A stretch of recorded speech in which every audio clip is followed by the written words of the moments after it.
أعوذ بالله من الشيطان الرجيم بسم الله الرحمن الرحيم الحمد لله رب العالمين والصلاة والسلام على سيدنا محمد وآله وصحبه أجمعين إن نريد إلا الإصلاح ما استطعت وما توفيقي إلا بالله عليه توكلت وإليه أنيب ما شاء الله كان وما لم يشأ لم يكن ولا حول ولا قوة إلا بالله العلي العظيم ولا حول ولا قوة إلا بالله العلي العظيم أعوذ بالله من الشيطان الرجيم بسم الله الرحمن الرحيم ولقد نصركم الله ببدر وأنتم أذلة فاتقوا الله لعلكم تشكرون صدق الله مولانا العظيم اللهم إن تهلك هذه العصابة لم تعبد في الأرض صدق رسول الله صلى الله عليه وسلم يا أهل بدر كلكم كونوا لنا شفعاء في تحصيلنا مأمولنا عند الإله الحاكم المرجو لنا شفعهم الدارين فينا ربنا عجل بفتح منك يا رحماننا ബഹുമാന്യ സഹോദരങ്ങളെ, പ്രിയപ്പെട്ട മുത്തഅല്ലിമുകളെ, മഹാന്മാരായ അസാത്തിദത്ത് സാദാത്തുക്കളെ, ബദരീങ്ങളെ പറ്റി അരമണിക്കൂറും ഒരു മണിക്കൂറും ഒന്നും പറഞ്ഞാൽ ബദറാവൂല എന്നുള്ളത് നിങ്ങൾക്കൊക്കെ അറിയാലോ. ഒരു ദിവസം നമ്മൾ രാവിലെ സുബഹി മുതൽക്ക് മഗ്‌രിബ് വരെ പാടി പറഞ്ഞു, എന്നിട്ട് ഓടി എത്തിയിട്ടില്ല. അപ്പോൾ ചില പ്രത്യേക കാര്യങ്ങൾ മാത്രം ഒന്ന് ഉണർത്തി ബർക്കത്തിന്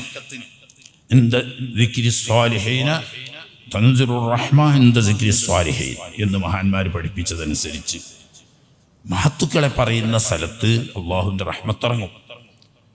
ആ അടിസ്ഥാനത്തിൽ മഹാന്മാരെ പറഞ്ഞ് അള്ളാഹിൻ്റെ റഹ്മത്ത് നേടാനുള്ളൊരു സബബ് എന്ന നിലക്ക് അല്പം ചില കാര്യങ്ങൾ നിങ്ങളുടെ മുമ്പിൽ ഓർമ്മപ്പെടുത്തുകയാണ്. ബദർ പേര് പോലെ തന്നെ പൂർണ്ണചന്ദ്രൻ എന്നാണല്ലോ ബദറിന്റെ അർത്ഥം. ഈ പൂർണ്ണചന്ദ്രൻ എന്നർത്ഥം വരുന്ന ബദർ,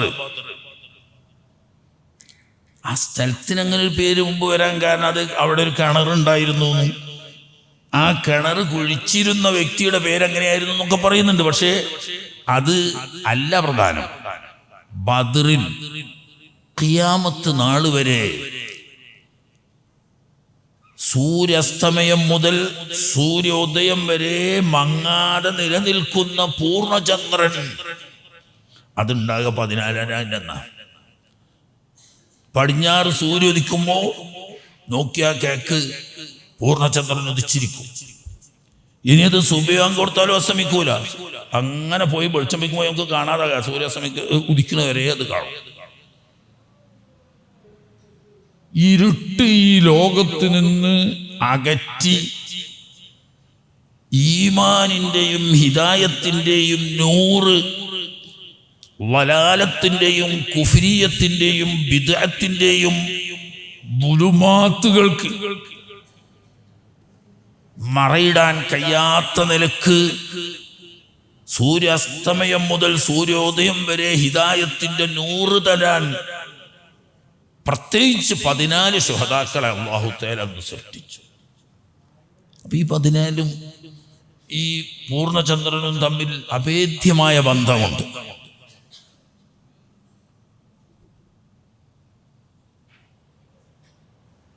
ഇവിടെ ആകാശലോകത്ത് ഉദിച്ചിരിക്കുന്ന പൂർണ്ണചന്ദ്രൻ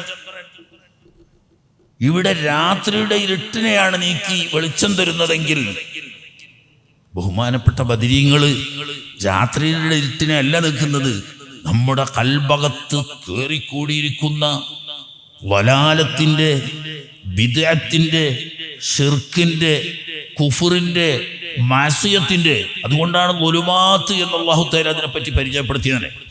ഈ എല്ലാത്തരം ദുലുമാത്തുകളും നീങ്ങിപ്പോവാൻ ബഹുമാനപ്പെട്ട ബദരീങ്ങളുടെ മദദ് കിട്ടിയാൽ നമുക്ക് സാധിക്കും. ഇന്ന കസീറൻ മിനൽ ഔലിയായി ലം യഹ്സുൽ ലഹുൽ വിലായ ഇല്ലാ ബിദിക്രി അസ്മാഇഹിം വതവസ്സുലി ബിഹിം. ലോകത്തുള്ള മഹത്തുക്കളായ ഔലിയാക്കൾ പലർക്കും വിലായത്ത് എന്ന ദറജ കിട്ടിയത് തന്നെ നിത്യമായി ഖൽബിൽ മഹബ്ബത്ത് വെച്ചുകൊണ്ട് അവരെ പേര് ചൊല്ലി ചൊല്ലി ചൊല്ലി. നമ്മൾ പ്രത്യേകം മനസ്സിലാക്കണം. സ്വലാത്തുൽ ഹബീബ് 1000 വട്ടം ഒരാൾ ചൊല്ലിയാൽ ഹബീബ് റസൂലുള്ളാഹി സ്വല്ലല്ലാഹു അലൈഹി വസല്ലം തങ്ങളെ സ്വപ്നത്ത് കാണുക. പക്ഷേ എത്ര ലക്ഷം ഹബീബിന്റെ സ്വലാത്ത് ചൊല്ലിപ്പോ നമ്മളൊക്കെ കണ്ടോ? 1000 വട്ടം ചൊല്ലിയാ കാണും. സലാത്ത് അങ്ങനെ ചൊല്ലിന് കൂലി കിട്ടും. പക്ഷെ ഇപ്പറഞ്ഞ ഫായിദ കിട്ടണമെങ്കിൽ ഖൽബിൽ ഹബീബിനോടുള്ള മഹബ്ബത്തോട് കൂടി ചെല്ലണം. ആ മഹബ്ബത്തോട് കൂടി അസ്മാഉൽ ബദർ ചൊല്ലിയാൽ അവരിൽ നിന്നിട്ടുള്ള ആ നൂറ് നമ്മുടെ ഖൽബിനെ നയിക്കും, വെളിച്ചപ്പെടുത്തും, ഹിദായത്തിലേക്ക് അത് മുന്നോട്ട് കൊണ്ടുപോകും. അപ്പോ ഈ അസ്മാഉൽ ബദർ വെറുതെ ചൊല്ലിയാ പോരാ, ബദരീങ്ങളെ പറ്റി പഠിക്കുക, അവർ ചെയ്ത സേവനങ്ങൾ എന്തൊക്കെയാണെന്ന് മനസ്സിലാക്കുക. അല്ലാഹു തആല അവരെ പറ്റി പരിചയപ്പെടുത്തിയതിനാണ് നസറകുമുല്ലാഹു ബിബദരിൻ വഅൻതും അദില്ല. ബാഹ്യമായി ഭൗതികമായി അംഗസംഖ്യ കൊണ്ട്, ആയുധബലം കൊണ്ട്, മറ്റ് ഭൗതികമായ സാഹചര്യങ്ങളെ കൊണ്ട് നിങ്ങൾ വളരെ നിസ്സാരന്മാരായിരുന്നു അക്കാലത്ത്. പക്ഷേ അവർ ഇസ്സത്തായിരുന്നു. ഈമാനിന്റെ നൂറ് കൊണ്ട് ഈ ലോകം ഒന്നിച്ചവർക്കെതിരിൽ വരികയാണെങ്കിൽ വെച്ച കാല് ഒരടി പിന്നോട്ട് വെക്കാതെ മുന്നോട്ട് തന്നെ മുന്നേറാൻ മാത്രമുള്ള ഈമാനികമായ കരുത്ത്, ഹബീബ് സല്ലല്ലാഹു അലൈഹി വസല്ലം തങ്ങളോടുള്ള മഹബ്ബത്ത്, അള്ളാഹുവിനുള്ള തവക്കുൽ, ഇതായിരുന്നു അവരുടെ വിജയരഹസ്യം. അല്ലെങ്കിൽ ഭൗതികമായി നമ്മളൊന്ന് ചിന്തിച്ചു നോക്കണം, ഭൗതികമായി എങ്ങനെ സഹാബത്ത് അവിടെ വിജയിക്കും? അവർ പുറപ്പെട്ടത് തന്നെ യുദ്ധം ലക്ഷ്യം വെച്ചുകൊണ്ടോ യുദ്ധം മനസ്സിൽ കണ്ടുകൊണ്ടോ അല്ല. ഹബീബ് അഷ്റഫുൽ ഖൽഖ് സല്ലല്ലാഹു അലൈഹി വസല്ലം തങ്ങൾക്ക് അല്ലാഹു തആല അറിയിച്ചു കൊടുത്തിട്ടുണ്ട്. എല്ലാ അവിടുത്തെ രഹസ്യങ്ങളും പറയുന്ന സിദ്ദീഖുൽ അക്ബർ റളിയല്ലാഹു തആല അൻഹു തങ്ങളും ഫാറൂഖ് റളിയല്ലാഹു തആല അൻഹു ഓൽക്കുണ്ടാക്കും അറിയാം. നബി സല്ലല്ലാഹു അലൈഹി വസല്ലം അറിയിച്ചു കൊടുത്തിട്ട് ബാക്കി സഹാബാക്കൾക്ക് ആർക്കും അങ്ങനെ ഒരു രഹസ്യം അറിയില്ല.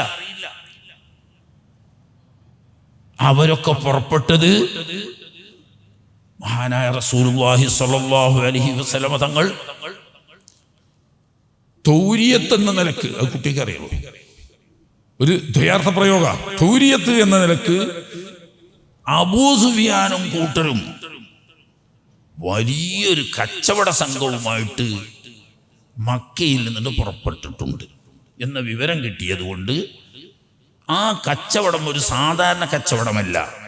2 മുഖങ്ങൾ മദീനക്കെതിരിൽ നീങ്ങുന്നുണ്ട്. ആ കച്ചവടം ഒന്ന്, ഈ കച്ചവടം സാധാരണ മക്കക്കാരെന്നും കച്ചവടക്കാരാണ്. പക്ഷേ ഈ കച്ചവടം സാധാരണ കച്ചവടം പോലെയല്ല. 2ാം വർഷം ബഹുമാനപ്പെട്ട സഅദ് ബിൻ അബീ വഖാസ് റളിയല്ലാഹു തആല അൻഹു തങ്ങളുടെ നേതൃത്വത്തിൽ 10 അംഗ സംഘത്തെ മക്കയുടെയും ത്വായിഫിന്റെയും ഇടയിലുള്ള ബത്നു നഖ്ലയിൽ നിരീക്ഷിക്കാൻ വേണ്ടി തങ്ങൾ അയച്ചു. അത്രേ പറഞ്ഞിട്ടുള്ളൂ. ഖുറൈശികളുടെ നീക്കം, അവർ സാമ്പത്തികമായി ചില നീക്കങ്ങൾ നടത്തുന്നുണ്ട്, സൈനികമായ ചില നീക്കങ്ങൾ നടത്തുന്നുണ്ട്. അതിനുള്ള സാമ്പത്തിക ശേഷിയും ആയുധങ്ങളും ശേഖരിക്കാനുള്ള ശ്രമങ്ങൾ നടക്കുന്നുണ്ട്. അത് സ്വാഭാവികമായും ഖുറൈശികളുടെ സാമ്പത്തിക മേഖല മുഖ്യമായും ത്വായിഫാണ്. ത്വായിഫിലെ പ്രധാനപ്പെട്ട തോട്ടങ്ങളും കൃഷികളും ഒക്കെ മക്കക്കാരുതാണ്. അപ്പൊ ഇതിൻ്റെ ഇടയിൽ നടക്കുന്ന നീക്കം നിരീക്ഷിക്കാൻ വേണ്ടിയിട്ട് അയച്ചത്. കാരണം മദീനയെ ഏത് സമയത്തും കടന്നാക്രമിക്കാനും ഹബീബ് റസൂലുള്ളാഹി സ്വല്ലല്ലാഹു അലൈഹി വസല്ലം തങ്ങളെയും ബഹുമാനപ്പെട്ട ദീനുൽ ഇസ്ലാമിനെയും ലോകത്തിൽ നിന്ന് എന്നേക്കുമായി നിർമ്മാർജ്ജനം ചെയ്യാൻ ലക്ഷ്യം വെച്ചുകൊണ്ട് അവര് സന്നാഹങ്ങൾ കൂട്ടുന്നുണ്ട്. ഈ വിവരം നബി സല്ലല്ലാഹു അലൈഹി വസല്ലം തങ്ങൾക്ക് കിട്ടിയ അടിസ്ഥാനത്തിൽ മക്കയുടെയും ത്വായിഫിന്റെയും ഇടയിൽ നടക്കുന്ന നീക്കങ്ങൾ നിരീക്ഷിക്കാനാണ് ഇവരയച്ചത്. യുദ്ധം ചെയ്തോളാനൊന്നും പറഞ്ഞിട്ടില്ല. പക്ഷേ അല്ലാഹുവിന്റെ ഖളാ നടക്കണല്ലോ. ഇവര് ബദ്ർ നഖ്ലയിൽ നിരീക്ഷിച്ചു കൊണ്ടിരിക്കുമ്പോൾ വലിയൊരു കച്ചവട ചരക്ക്, അവിടുത്തെ പ്രധാന കൃഷി ഒന്ന് മുന്തിരി തന്നെ. ഈ മുന്തിരി, ഉണക്ക മുന്തിരിയുടെ വലിയ ശേഖരമുള്ള വലിയൊരു കച്ചവട ചരക്ക് വെറും 3 ആളുകളാണ് അത് കഴിക്കുന്നത്. 3 ആളുകളുടെ നേതൃത്വത്തിൽ വലിയൊരു വമ്പിച്ച കച്ചവട ചരക്ക് ത്വായിഫ് നിന്ന് മക്കയിലേക്ക് വരുന്നു. അത് ഇനി മക്കയിൽ നിന്നിട്ട് യമനിലേക്ക്, മറ്റേ ഷാമിലേക്കും മറ്റും കയറ്റിപ്പോകേണ്ടതാണ്. സഹാബത്ത് എന്ത് മനസ്സിലാക്കി? ഇവരെ ഈ ചരക്ക് നാട്ടിലെത്തരുത്, ഇത് മുഖേന അവരെ കച്ചവടത്തെ പോഷിപ്പിക്കണ്ട. അങ്ങനെ ചെറിയൊരു കണക്ക് തെറ്റും വന്നു. ദുൽഖഅദ് 29 അല്ല, ദുൽഖഅദ് മറ്റേ റജബ് 1 ആയിട്ടുണ്ടോ, അതല്ല ജമാഅത്തുൽ ആഖിർ ലാസ്റ്റ് രാത്രിയാണോ എന്നൊരു ചെറിയ സംശയം. റജബ് 1 പറഞ്ഞാൽ ഈ മഹറമായ മാസമായ കാലത്ത് യുദ്ധം ചെയ്യാൻ പാടില്ല. പിന്നീട് അത് മൻസൂഖാണ്, വേറെ വിഷയം. അന്ന് യുദ്ധം ചെയ്യാൻ പാടില്ല. അപ്പൊ ഇവര് പറഞ്ഞു, അവരും വിശ്രമിക്കാൻ വേണ്ടി ഇറങ്ങിയാണ്. ഇവര് 10 ആള് പടയുണ്ട്. 10 ആളില്ല, 2 ആള് വഹിക്കുന്ന വാഹനം നഷ്ടപ്പെട്ടിട്ട് എത്താൻ കഴിഞ്ഞിട്ട് ബാക്കി 8 ആളെ. ഏതായാലും ഇവർ പറഞ്ഞു, ഇത് നാളെ നേരം വെളുക്കാൻ കാത്തിരുന്നാൽ ചിലപ്പോ റജബ് ഇറക്കും, പിന്നൊന്നും ചെയ്യാൻ കഴിയില്ല. ഇന്ന് തന്നെ കാര്യം കൈകാര്യം ചെയ്താൽ നമുക്കവരെ പിടികൂടാൻ എളുപ്പമാണ്. യഥാർത്ഥത്തിൽ അന്ന് നിലാവ് കണ്ടിരുന്നു, അത് ഇവരെ ശ്രദ്ധയിൽപ്പെട്ടിട്ടില്ല. അങ്ങനെ ഇവരെ പിടികൂടാൻ ശ്രമിച്ചു. ഒരാളെ കൊല്ലപ്പെട്ടു, 2 ആളുകൾ ഓടി രക്ഷപ്പെട്ടു. കച്ചവട ചരക്കുകളൊക്കെ പിടിച്ചു. ഈ സംഭവമാണ് യഥാർത്ഥത്തിൽ ബദറിന്റെ കാരണങ്ങളിൽപ്പെട്ട ഒരു കാരണം. ഞാനൊന്ന് വിശദമായി പറയുമ്പോഴേ അതൊക്കെ വിശദീകരിക്കാൻ കഴിയുള്ളൂ. ഈ ഒരു കാരണം മദീന മക്കയുടെ നേരെ കേറി വന്ന് ചിരിയിൽ തോണ്ടുന്ന അത്രയും ധിക്കാരം ചെയ്തു. അതുകൊണ്ട് അവരെ ഇനി വെച്ചുകൂടാ. നേരത്തെ വിരോധമുണ്ട്. കാരണം എന്താ, മക്കയുടെയും ത്വായിഫിന്റെയും മദീന അങ്ങ് അവിടെ കിടക്കുന്നു. ഇവിടെ മക്കയുടെയും ത്വായിഫിന്റെയും ഇടയിലുള്ള ബത്നു നഖ്ലയിൽ വന്നിട്ട് മക്കക്കാരെ ആക്രമിക്കാനും പിടികൂടാനും മാത്രം മദീന വളർന്നെങ്കിൽ അവരെ ഇനി വെച്ചുകൂടാ എന്ന ഒരു ചിന്ത വരികയും അതിനു വേണ്ടി അവർ സംഘടിപ്പിച്ച കച്ചവടമാണ് അബൂ സുഫിയാന്റെ ഈ കച്ചവടം. അതപ്പം പറഞ്ഞു, അല്ലാതെ മറ്റേ ത്വായിഫ് എമ്പം പറയാൻ വേണ്ടിയിട്ടല്ല. ആ കച്ചവടം വിളംബരം ചെയ്തത് ഒരു 2 ദീനാറെങ്കിലും മുടക്കാൻ കഴിവുള്ള ആളുകളുണ്ടെങ്കിൽ, 10 ദിർഹമെങ്കിലും മുടക്കാൻ കഴിവുള്ള ആളുകളുണ്ടെങ്കിൽ അവരെല്ലാം ഷെയർ എടുക്കണം. അങ്ങനെ എല്ലാവരും ഷെയർ എടുത്തിട്ട് ഒരു വലിയ വമ്പൻ, അടുത്ത കാലത്തൊന്നും മക്ക നടത്തിയിട്ടില്ലാത്ത അത്ര വലിയൊരു കച്ചവടം ഷാമിലേക്ക് പോട്ടെ. എന്താ വ്യവസ്ഥ?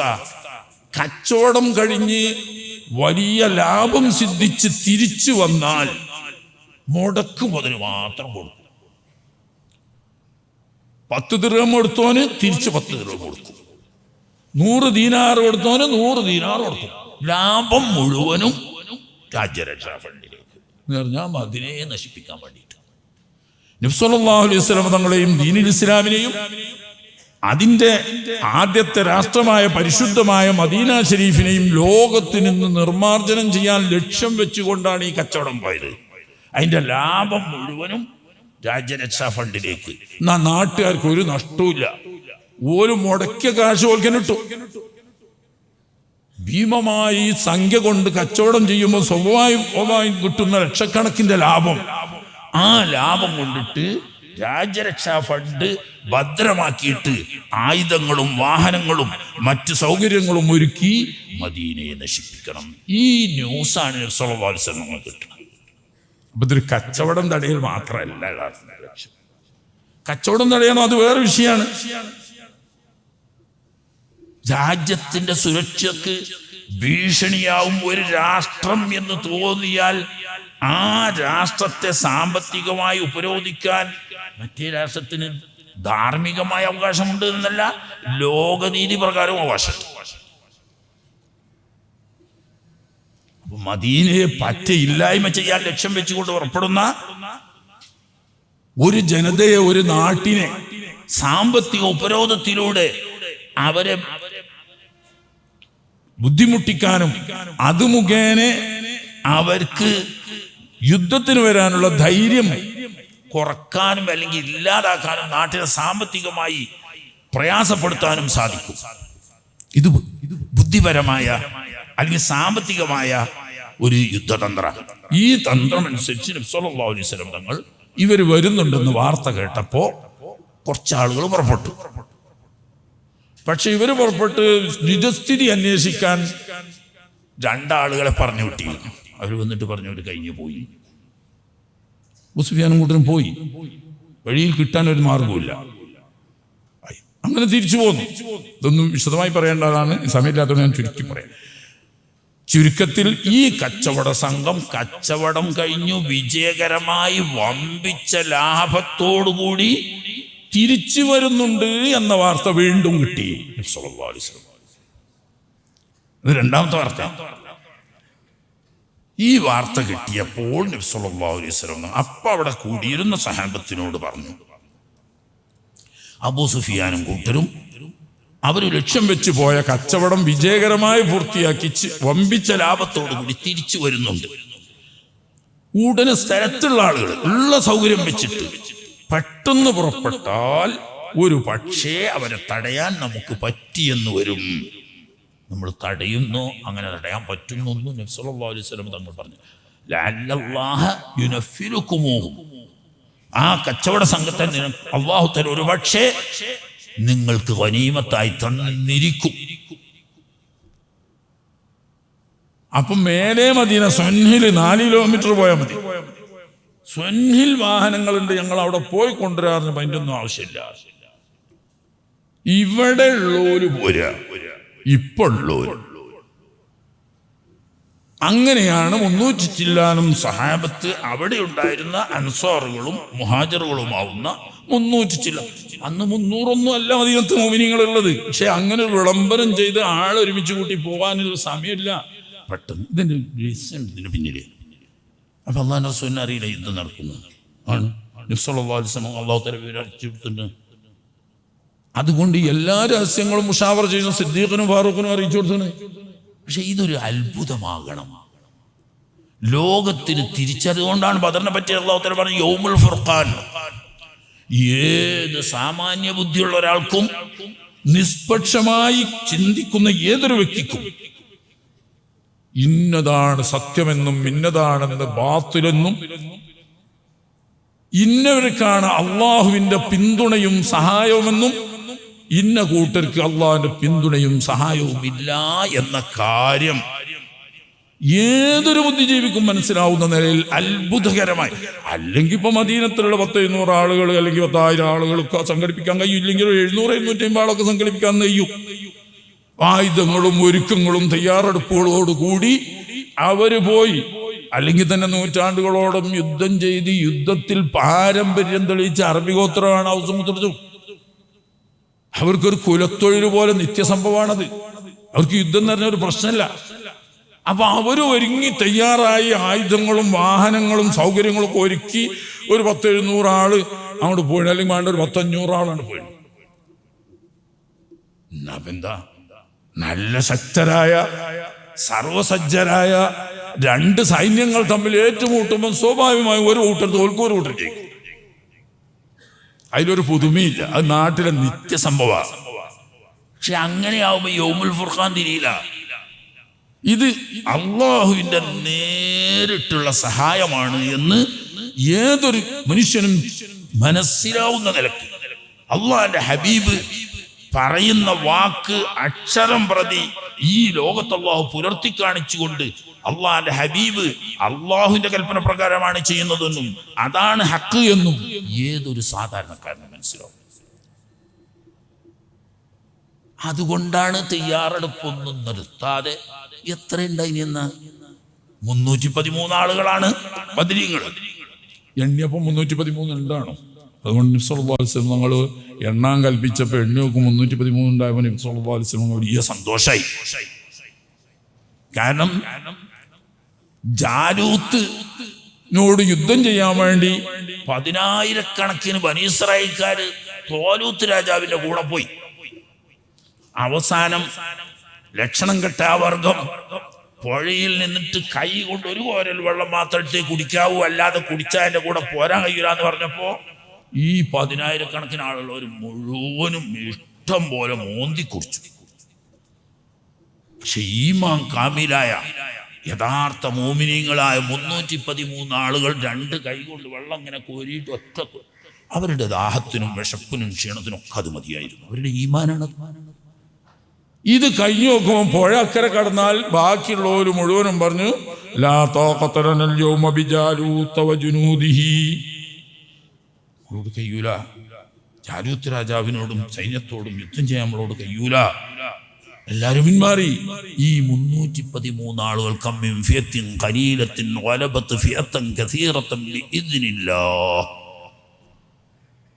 അംഗബലം കൊണ്ടല്ല, ആയുധബലം കൊണ്ടല്ല, മറ്റു ഭൗതിക സൗകര്യങ്ങളെ കൊണ്ടല്ല, അല്ലാഹുവിൽ തവക്കുലാക്കി അചഞ്ചലമായ ഈമാനോടുകൂടി നേതൃത്വത്തിന്റെ ഉപദേശം ശിരസ വഹിച്ചുകൊണ്ട് ആര് മുന്നോട്ട് പോകുന്നു, അത്തരം ന്യൂനപക്ഷങ്ങളാവുന്ന പ്രത്യക്ഷത്തിൽ ബലഹീനരെന്ന് തോന്നുന്ന സൈന്യങ്ങൾ അല്ലാഹു തആല സഹായിച്ച് വിജയിച്ചത് എത്രയുണ്ട് എന്ന് പറഞ്ഞു. ആ 313 സൈന്യത്തിന്റെ അതേ എണ്ണം 313 ബദരീങ്ങൾ വന്നപ്പം അത് വലിയ സന്തോഷായി.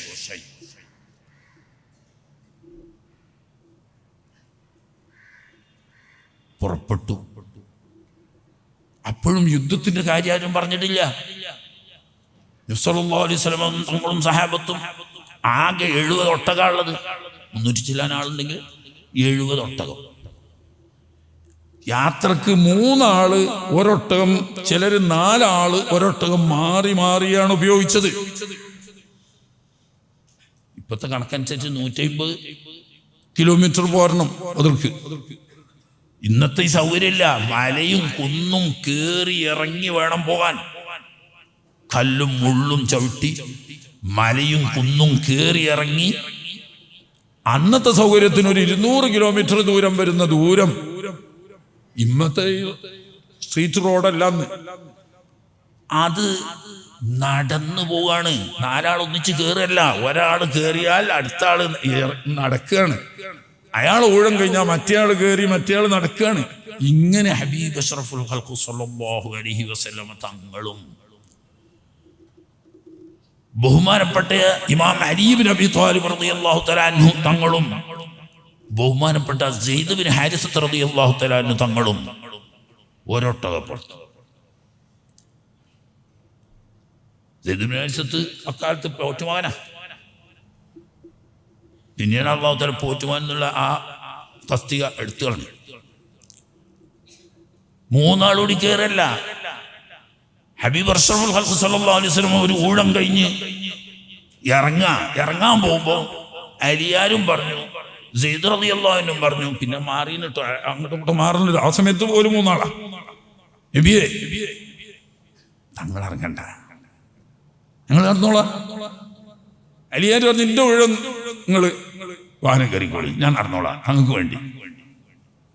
സെയ്ദ് റളിയല്ലാഹു തആല അൻഹു പറഞ്ഞു, തങ്ങൾ വാനത്തിലിരുന്നോളി, എന്റെ വീട് ഞാൻ നടന്നോളാം. അങ്ങനെ ഒരു ത്യാഗോ?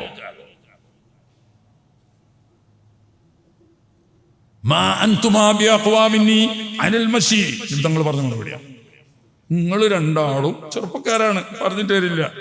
നിങ്ങൾ എന്നെക്കാൾ കൂടുതൽ നടക്കാൻ ആരോഗ്യമുള്ളവരൊന്നല്ല. നിങ്ങൾ അതേ ആരോഗ്യം എനിക്കും അല്ലാഹു തന്നിട്ടുണ്ട്. അപ്പൊ ആരോഗ്യക്കുറവിന്റെ പേരിൽ എന്നെ വാഹനത്തിലിരുത്തി നിങ്ങൾ നടക്കേണ്ട ആവശ്യമില്ല. സല്ലല്ലാഹു അലൈഹി വസല്ലം തങ്ങൾക്കന്നും 53 വയസ്സായിന്. പക്ഷെ 53 വയസ്സായിന്ന് പറഞ്ഞിട്ടില്ല, ഒരു രോമം ധരിച്ചിട്ടില്ല ബദർ പോകുന്ന സമയത്ത്. സിദ്ദീഖ് റളിയല്ലാഹു അൻഹു ഹിജ്റക്ക് എന്നപ്പോൾ സിദ്ദീഖ് റളിയല്ലാഹു തആല അൻഹുവിനെ ആളുകളൊക്കെ വലിയ ബഹുമാനം. കാരണം മൂപ്പര് നല്ലോണം നരിച്ചിന്. ഇതങ്ങളെക്കാട്ടും 2 വയസ്സ് കുറവാണെങ്കിൽ നല്ലോണം നരിച്ചിന്. നബി സല്ലല്ലാഹു അലൈഹി വസല്ലം തങ്ങൾക്ക് ഒട്ടും നരിച്ചിട്ടില്ല, നല്ല ചെറുപ്പക്കാരനാണ്. അപ്പോ മദീനത്ത് പരിചയമില്ലാത്തവർ എന്ത് മനസ്സിലാക്കി, ഒരു നബിയൊക്കെ ആകുമ്പോൾ ഒരു പക്വതയും ഇതൊക്കെ വരുന്ന ഒരു വയസ്സൊക്കെ ആയ ആളായിരിക്കുമല്ലോ. അപ്പൊ മൂപ്പരേക്കാരി റസൂല്. മറ്റേ ആള് നല്ല ചെറുപ്പക്കാരനാണ്, ഒറ്റ മുടി നരിച്ചിട്ട് നല്ല ചെറുപ്പക്കാരനാണ്. അപ്പൊ മൂപ്പരായിരിക്കും ഇത് ഖാദിം എന്ന് സാധുക്കൾ മനസ്സിലാക്കിക്കുക. അതിൻ്റെ ഇടയ്ക്ക് വെയിൽ കുറച്ച് ചൂടായി വന്നപ്പോൾ സിദ്ദീഖ് റളിയല്ലാഹു അൻഹു അവിടുത്തെ ചുമല് പൊതിച്ചിരുന്ന ഒരു പുതപ്പുണ്ട്, ആ പുതപ്പം കണ്ടിട്ട് നബി തങ്ങൾ നിൽക്കണതിൻ്റെ അടുത്ത് ഇങ്ങനെ മറ പിടിച്ചു. അപ്പളാ ഇതല്ല നബിയിലെ, ഇദ്ദേഹമാണ് നബി. കാരണം നബി മറ്റവർക്ക് ഖിദ്മത്ത് ചെയ്യല്ലല്ലോ ചെയ്യുക. ഇപ്പൊ സിദ്ദീഖ് റളിയല്ലാഹു തആല ഈ അട്ടം കൊണ്ട് വെയിൽ കൊള്ളാതിരിക്കാൻ വേണ്ടി പിടിച്ചാൽ അപ്പൊ ഒരു കേസ്. ആ കൂട്ടത്തിൽ പറയണം. അപ്പൊ ബദർ മാത്രം പറഞ്ഞാൽ പോലെ ഇപ്പത്തെ കുട്ടികളാണ്, എന്തൊക്കെയാണ് ഇഷ്കാരികൾ എന്നുള്ളത് പറഞ്ഞാൽ തീരൂല. നബി സല്ലല്ലാഹു അലൈഹി വസല്ലം തങ്ങൾ വെയിലത്ത് എവിടെ പോകുന്ന സമയത്ത് ഒരു മേഘക്കൂട അങ്ങനെ കൂടണ്ടേ ഇനിന്നല്ലേ അല്ലേ? ഒരു മേഘക്കൂട നബി സല്ലല്ലാഹു അലൈഹി വസല്ലം പോകുന്നോടത്തൊക്കെ ഉണ്ടാവും, അപ്പൊ വെയിലുള്ളൂല. പിന്നെന്തേ മദീനത്ത് ചെന്ന് ഇരിക്കുമ്പം വെയിലുണ്ട്. സിദ്ദീഖ് റളിയല്ലാഹു അൻഹു ഇങ്ങനെ മറ പിടിക്കേണ്ടിയെന്ന് അത് ഇർഹാസായിരുന്നു. നുബുവത്തിന്റെ മുമ്പ് നബി സല്ലല്ലാഹു അലൈഹി വസല്ലം തങ്ങൾക്ക് ഭാവിയിൽ വരാൻ പോകുന്ന മഹത്തായ സ്ഥാനത്തിലേക്ക് ഒരു ഇഷാറത്തായിട്ട് വേണമെങ്കിൽ അതിന് കറാമത്ത് എന്ന് വേണമെങ്കിൽ പറയാം. പക്ഷെ സാങ്കേതികമായി ഇർഹാസ് എന്നാ പറയാ. നുബുവത്ത് കിട്ടുന്നതിന്റെ മുമ്പ് നബിമാരുടെ അസാധാരണ സ്ഥാനത്തിലേക്ക് ജനങ്ങളുടെ ശ്രദ്ധ തിരിക്കാൻ വേണ്ടിയിട്ട് അള്ളാഹു കൊടുക്കുന്ന ചില അത്ഭുതങ്ങളാവുന്ന കറാമത്തുകൾ. നബിയായി അറിയപ്പെട്ടു, ഖുർആൻ ഉൾപ്പെടെയുള്ള ധാരാളം മുഅ്ജിസത്തുകളിലൂടെ നുബുവത്ത് സുബൂത്തായി. പിന്നെ ഇപ്പൊ ഇർഹാസ് കാണിക്കേണ്ട ആവശ്യമില്ലല്ലോ. അപ്പോ കൊടവേണ്ടി അപ്പൊ ചുരുക്കത്തിൽ നബി സല്ലല്ലാഹു അലൈഹി വസല്ലം ആരോഗ്യപരമായി യാതൊരു പ്രശ്നവുമില്ല. നല്ല യുവാവിന്റെ തടഞ്ഞ ഒരു യുവാവിന്റെ ആരോഗ്യമാണ്. അപ്പൊ ആരോഗ്യമില്ലാത്തതിന്റെ പേരിൽ നിങ്ങൾ എനിക്ക് വേണ്ടി കിടക്കണം. പിന്നെ മറ്റൊരു കാര്യം അല്ല, ഇതൊക്കെ അള്ളാഹിന്റെ മാർഗത്തിലുള്ള ജിഹാദാണല്ലോ. ജിഹാദ് പറഞ്ഞതുപോലെ ജിഹാദ് ധർമ്മസമരം എന്ന ധർമ്മസമരത്തെ അംഗീകരിക്കാത്ത ഒരു മനുഷ്യ പ്രസ്ഥാനവും സത്യസന്ധമായതില്ല. പൂർവികമായ എല്ലാ മതങ്ങളും ധർമ്മസമരത്തെ സംബന്ധിച്ച് സംസാരിക്കുന്നുണ്ട്. ധർമ്മസമരത്തെ അവഗണിക്കുകയോ തള്ളിപ്പറയുകയോ ചെയ്യുന്ന ഒരു ആദർശ പ്രസ്ഥാനവും ലോകത്ത് കഴിഞ്ഞു പോയിട്ടില്ല. വലാലത്തിന്റെ പ്രസ്ഥാനങ്ങളും ധർമ്മസമരം അംഗീകരിക്കുന്നു. ഈ വിപ്ലവങ്ങളൊക്കെ പ്രസംഗിച്ചുകൊണ്ട് നടക്കുന്ന രാഷ്ട്രീയ പ്രസ്ഥാനങ്ങളുണ്ടല്ലോ, ആദർശല്ലേ, അവരൊക്കെ പറയുന്ന ധർമ്മം. അവർക്ക് എത്ര രക്തസാക്ഷി മണ്ഡപങ്ങൾ പോയി നോക്കിയാണ്. നടന്ന അങ്ങാടിയിൽ ഒരുവിധ അങ്ങാടിയിലൊക്കെ രക്തസാക്ഷി മണ്ഡപങ്ങളാണ്. എന്തിന്? സ്മൃതി സ്ഥാൻ എന്നും പറയും. ഈ സ്മൃതി സ്ഥാൻ രക്തസാക്ഷികളെ മുന്നിൽ നിർത്തിക്കൊണ്ട് ധർമ്മസമരത്തിന്റെ ഓർമ്മ നിലനിർത്തി ആദർശത്തിലുള്ള ആവേശം അണികളിൽ നിലനിർത്തുക എന്നതാണ് ലക്ഷ്യം. അതെന്നെ ഇസ്ലാമിന്റെ ലക്ഷ്യം. എന്ന് ഉഹദിനെ പറ്റി പറഞ്ഞപ്പോൾ പറഞ്ഞു 5 ലക്ഷ്യങ്ങൾ ഇതിന് എണ്ണി പറഞ്ഞപ്പോൾ അതിൽ ഒരു കൂട്ടം പറഞ്ഞത് ഈ പ്രസ്ഥാനം ലോകാവസാനം വരെ നിലനിൽക്കേണ്ടതാണ് അല്ലാഹുവിന്റെ പരിശുദ്ധമായ ദീൻ. ഈ ദീൻ ഇവിടെ നിലനിൽക്കാൻ ഏറ്റവും നല്ല വളക്കൂറുള്ള ഭൂമി, മണ്ണ്, ധർമ്മസമരത്തിൽ രക്തസാക്ഷിത്വം വഹിച്ച രക്തസാക്ഷികളാണ്. ഏതൊരു പ്രസ്ഥാനം ആദർശ പ്രസ്ഥാനമാണോ ആ ആദർശ പ്രസ്ഥാനം ഇവിടെ നിലനിൽക്കുന്ന കാലത്ത് അതിന് ധർമ്മസമരം ചെയ്ത് രക്തസാക്ഷിത്വം വഹിച്ച രക്തസാക്ഷികളുടെ സാന്നിധ്യം ഇല്ലാതെ ഒരു ധർമ്മ പ്രസ്ഥാനത്തിന് സ്ഥായിയായി പ്രതിഷ്ഠ നേടാൻ കഴിയില്ല. ലോകാവസാനം വരെ ഇസ്ലാം നിലനിൽക്കാൻ ശുഹദാ ധർമ്മ സമരത്തിൽ രക്തസാക്ഷികളുടെ ആവശ്യമുണ്ട് ഇവിടെ. അതുകൊണ്ടാണ് ഇന്ന് നോക്കി എന്തൊക്കെ ആരൊക്കെ പറഞ്ഞാലും ബഹുമാനപ്പെട്ട ബദരീങ്ങളെ അനുസ്മരിക്കാത്ത മുസ്ലിം ലോകമുണ്ടോ?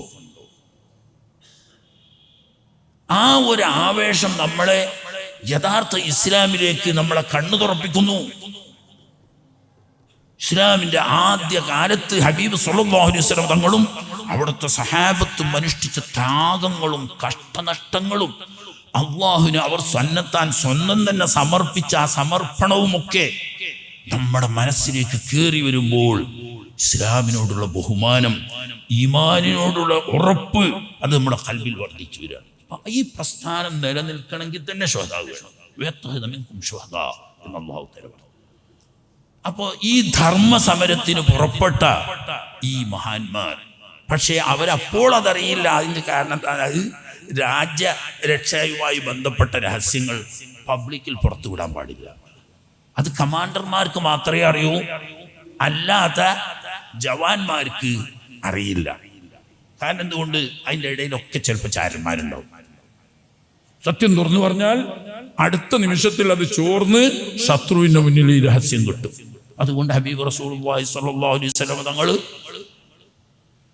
17-18 ഗസ്വത്തുകൾക്ക് പോയതിൽ ഒന്ന് മാത്രമാണ് തബൂക്കിലേക്കാണ് നമ്മൾ പോകുന്നത്. അവിടെ നമുക്ക് നേരിടാനുള്ളത് റോമാ സാമ്രാജ്യത്തിന്റെ പട്ടാളത്തോടാണ്. അതുകൊണ്ട് നല്ലോണം ഒരുങ്ങിപ്പോയിക്കൊള്ളും എന്ന് പറഞ്ഞു. ആ ഒറ്റ സംഭവം അതിനൊട്ട് യുദ്ധം ഉണ്ടായിട്ടില്ല. അതിന് രസം പോണ വൈക്കലൊക്കെ വരേത് ഉണ്ടായി, ഒരുപാട് ഫതഹായി, ഒരുപാട് ആളുകൾ ഇസ്ലാമിലേക്ക് വന്നു. അതൊക്കെ വേറെ വിഷയം. തബൂക്കിലൊന്നും സംഭവിച്ചിട്ടില്ല. ഈ ഒന്നല്ലാതെ ബാക്കിയെല്ലാം മറ്റൊരു അർത്ഥത്തിൽ പ്രയോഗിച്ചുകൊണ്ട് ജനങ്ങളുടെ മുന്നിൽ ഇവിടെ ഇപ്പം എന്താ ഈ കച്ചവട സംഘത്തെ പിടിക്കാൻ പോവുകയാണ് എന്നാണ് ധാരണ, പൊതുധാരണ. പക്ഷെ അത് നമുക്ക് കിട്ടൂലെന്നും അതങ്ങനെ കടന്നു പോകുന്നു. ഇത് ഉപരോധിക്കാൻ, രക്ഷിക്കാൻ വേണ്ടിയിട്ട് മറ്റവര് വരും, അവരോട് യുദ്ധം ചെയ്യേണ്ടി വരും എന്നൊക്കെ ഹബീബ് സല്ലല്ലാഹു അലൈഹി വസല്ലം വാദി ദഫ്രാനിലെത്തിയപ്പോഴാണ് ബഹുമാനപ്പെട്ട ഹബീബ് സല്ലല്ലാഹു അലൈഹി വസല്ലം തങ്ങൾ സഹാബത്തുക്കളൊക്കെ ഒരുമിച്ച് കൂട്ടിയിട്ട് പറഞ്ഞു, വാദി ദഫ്രാനിൽ വെച്ച് പറഞ്ഞു, സംഗതി അല്ലാഹു തആല ഖുർആനിൽ അറിയിക്കുന്നു, വഇദ് യഅിദുകുമുല്ലാഹു ഇഹദ ത്വായിഫതൈനി അന്നഹാ ലക്കും വതവദ്ദൂന അന്ന ഗൈറ ദാതി ശൗകതി തകൂന ലക്കും വയരീദുല്ലാഹു അൻ യുഹഖൽ ഹഖ്ഖ ബികലിമാതിഹി. ഖുർആൻ ഇറങ്ങി, ഈ ഖുർആൻ ഓതി കൊടുത്തു. ഇപ്പോഴാണ് രണ്ട് സൈന്യം എന്നൊരു പ്രയോഗം തന്നെ സഹാബത്ത് കേൾക്കുന്നത്.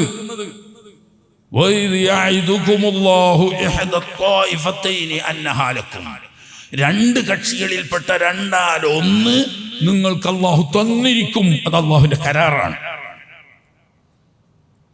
ഏതാ രണ്ട് സൈന്യം?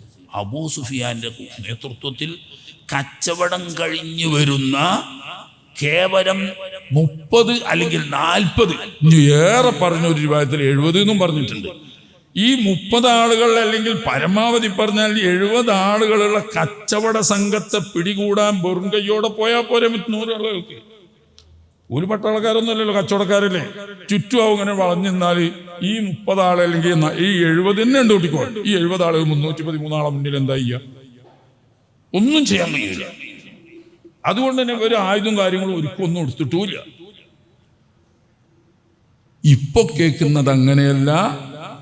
ഇടക്ക് എല്ലാവർക്കും അറിയുന്നത് പോലെ അബൂ സുഫിയാന് അപകടം മണത്തു. നേരത്തെ തന്നെ ഇവർ നിരീക്ഷിച്ചിട്ടുണ്ടെന്നും അപ്പോൾ രക്ഷപ്പെട്ടതുകൊണ്ട് നമ്മളെ തിരിച്ചുവരവ് മദീന ജാഗരൂകരാണ്, ഏത് സമയത്തും നമ്മളെ പിടിക്കപ്പെടാം എന്നുള്ള സാധ്യത കണ്ട വലിയ നേതാവായ അബൂ സുഫിയാൻ അയാൾ ബുദ്ധിജീവിയാണ്.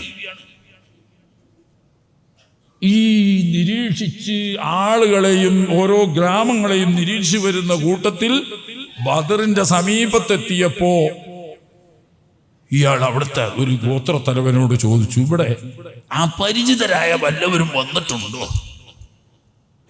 എങ്ങനെ ശ്രദ്ധയില്ല. പക്ഷെ 2 ദിവസം മുമ്പ് 2 ചെറുപ്പക്കാർ, നമ്മൾ നാട്ടുകാരല്ല, എവിടുത്തേരാന്ന് ഞാൻ അന്വേഷിച്ചിട്ടില്ല, നമുക്ക് പരിചയമില്ലാത്ത 2 ചെറുപ്പക്കാരെ കണ്ടു. അവരിവിടെ ഈ കിണറ്റിൻ്റെ അടുത്ത് ഒരു ഒട്ടകത്തെ ഒന്ന് കടത്തി, ഒട്ടകത്തിന് വെള്ളം കൊടുത്തു, അവരും വെള്ളം കുടിച്ചു, ഒന്ന് വിശ്രമിച്ച് അവർ തിരിച്ചു പോയിട്ടുണ്ട്. വേറെ അപരിചിതരായ ആരും നീല വന്നിട്ടില്ല. അത്ര കിട്ടപ്പം തന്നെ അബൂ സുഫിയാന്റെ ബുദ്ധി നോക്കണം. ഇയാൾ ആ കിണറ്റിൻ്റെ അടുത്ത് പോയി ഒട്ടകത്തെ കെട്ടിയിട്ട് ഈ സ്ഥലത്ത് നോക്കുമ്പോ ഒട്ടകം കാഷ്ടിച്ചാണ്. ഈ കാഷ്ടം ഇയാൾ പൊട്ടിച്ച് പരിശോധിച്ചു പോയി, കാരക്കക്കുരു അരച്ച്. അറബി നാട്ടിൽ കാരക്കക്കുരു തീറ്റ കൊടുക്കുന്നത് മദീനക്കാർ മാത്രമാണ് ഒട്ടകത്തിന്. മറ്റോടത്ത് അത്ര സുലഭമായി കാരക്കെട്ടൂല. ഏറ്റവും സുലഭമായി കാരക്ക കിട്ടുന്ന സ്ഥലമാണ് മദീന. അതുകൊണ്ട് ഈ കാരക്കക്കുരു ഉൾപ്പെടുത്തിയിട്ടാണ് കാലിത്തീറ്റ കൊടുക്കുക. അപ്പോ ഈ ഒറ്റ അടയാളം കൊണ്ട് ഈ കാരക്കക്കുരു തീറ്റ കൊടുക്കുന്ന ഒട്ടകം മദീനത്താണ് ഇവിടെ സമീപത്തുള്ളത്. അതുകൊണ്ട് മദീനക്കാർ തന്നെ ഇതിൻ്റെ തൊട്ട് പരിസരത്ത് മുഹമ്മദ് നബി സ്വല്ലല്ലാഹു അലൈഹി വസല്ലം തങ്ങളും സഹാബത്തും പിടികൂടാൻ തയ്യാറായി നിരീക്ഷിച്ചുകൊണ്ടിരിക്കുന്നുണ്ട്. ഇത് മനസ്സിലാക്കിയ ആൾ പെട്ടെന്ന് സാധാരണ റൂട്ട് മാറ്റി നേരെ കടൽ തീരത്തിലൂടെ അങ്ങനെയാണ്.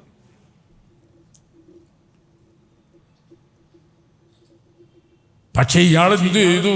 ഏത് സമയത്തും പിടിക്കപ്പെടാം എന്നത് പേടിയുള്ളത് കൊണ്ട്, ഇത്രയും വലിയൊരു കച്ചവട സംഘം നഷ്ടപ്പെടുന്നത് സഹിക്കാൻ കഴിയാത്തത് കൊണ്ടും അയാൾ ലംലമിനെ വിളിച്ച്, നിങ്ങൾക്കൊക്കെ അറിയുന്നതുകൊണ്ട് ഞാൻ ചരിത്രം പറയുന്നില്ല, ലംലമിനെ വിളിച്ച് പെട്ടെന്ന് വിവരം മക്കയിൽ കൊടുക്കാനും ഉടനെ സർവസജ്ജരായ സൈന്യം വന്ന് നമ്മുടെ കച്ചവട സംഘത്തെ രക്ഷപ്പെടുത്താനും വേണ്ടി ഉടനെ രംഗത്ത് വരണം എന്ന് ആവശ്യപ്പെട്ടതനുസരിച്ച് ലംലം പോയി അറിയിക്കും. ഇനി നിങ്ങൾക്ക് അറിയാം, ഞാനിപ്പോൾ ഒന്നും പറയാൻ സമയമില്ല. ആത്തിക്ക ബീവിന്റെ സ്വപ്നം കണ്ട് ബേജാറായി ആകെ പേടിച്ചു നിൽക്കുന്ന ഒരു ഭാഗത്ത്. അതിൻ്റെ ഇടക്കാണ് 3-ാം ദിവസം, ഇന്ന് തൊട്ട് 3-ാം ദിവസം നിങ്ങൾ കൊലക്കളത്തിലേക്ക് പുറപ്പെട്ടുകൊള്ളൂ എന്നാണല്ലോ ആ സ്വപ്നത്തിന്റെ ചുരുക്കം. യാ ആല ഖുദർ ഉഖ്റുജു ഇലാ മസാരിഇകും ഫീ സലാസ്. നിങ്ങളെ കൊന്നുകളയാൻ വേണ്ടിയിട്ട് നിങ്ങളെ കൊലക്കളത്തിലേക്ക് ഇന്ന് തൊട്ട് 3-ാം ദിവസം നിങ്ങൾ ഇറങ്ങിക്കോളൂ വഞ്ചകന്മാരെ എന്ന അറിയിപ്പ് ആ സ്വപ്നത്തിൽ. 3-ാം ദിവസം എന്ന് പറഞ്ഞാൽ അന്ന് ഫജ്ർ കഴിഞ്ഞ് ആളുകളൊക്കെ കഅബത്തിന് ചുറ്റും ഇരിക്കുന്ന സമയത്താണ് അബൂജഹലുണ്ട് പള്ളിയിൽ നിന്ന് ഇറങ്ങി ഓടുന്നത്. ഭയങ്കര ശ്രദ്ധ. അബ്ബാസ് റളിയല്ലാഹു അൻഹു വേറെ കേസരി ഇയാളുമായിട്ടൊന്ന് മുട്ടാൻ വേണ്ടി നിൽക്കുകയാണ്. ഇറങ്ങി ഓടുന്നു. ഏടാ എന്നെ പേടിച്ചിട്ട് മാത്രം അത്രയും വീരുവല്ലല്ലോ, എന്നെ പേടിച്ചിട്ട് എന്താ നോക്കുമ്പോ പേടിച്ചിട്ടല്ല, ആളുകളെല്ലാം ഭാഗത്തേക്ക് ഓടുകയാണ്. അബ്ബാസ് റളിയല്ലാഹു അൻഹു ഓടിച്ചെന്ന് നോക്കുമ്പോ ബത്താഹിലെത്തിയിട്ടുള്ളൂ. അബുത്താഹിൽ ഇന്നത്തെ ഖബർസ്ഥാന്റെ തൊട്ടിപ്പുറത്തായിട്ട് ഒരു ഒട്ടകപ്പുറത്ത് അതിന്റെ മൂക്ക് മുറിച്ച് അതിന്റെ വാലിന്റെ ഭാഗം കട്ട് ചെയ്ത് ചെവി 2 മുറിച്ച് ചോരൊലിക്കുന്ന ഒട്ടകത്തിന്റെ പുറത്ത് തല തിരിച്ചിരുന്നു കൊണ്ട് ഇയാൾ കുപ്പായൊക്കെ പറിച്ച് ചീന്തി അട്ടഹസിച്ച് കരിയാണ്.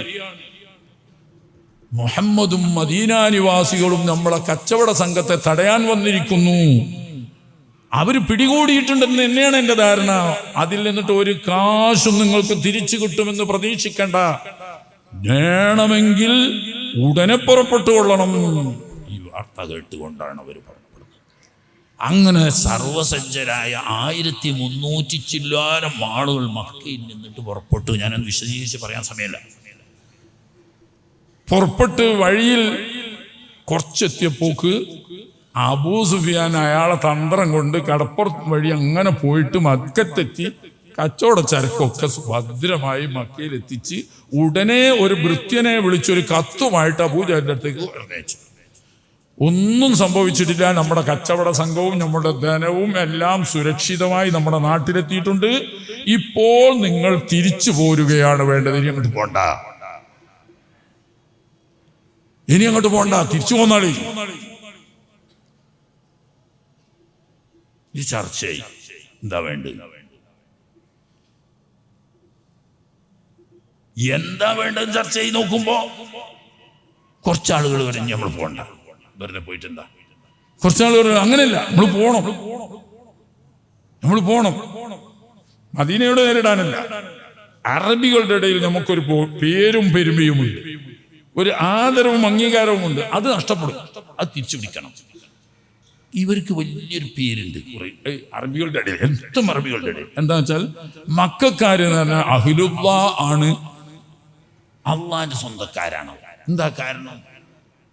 ഒരു രാജാവും മക്കയെ യുദ്ധം ചെയ്ത് പരാജയപ്പെടുത്തിയിട്ടില്ല.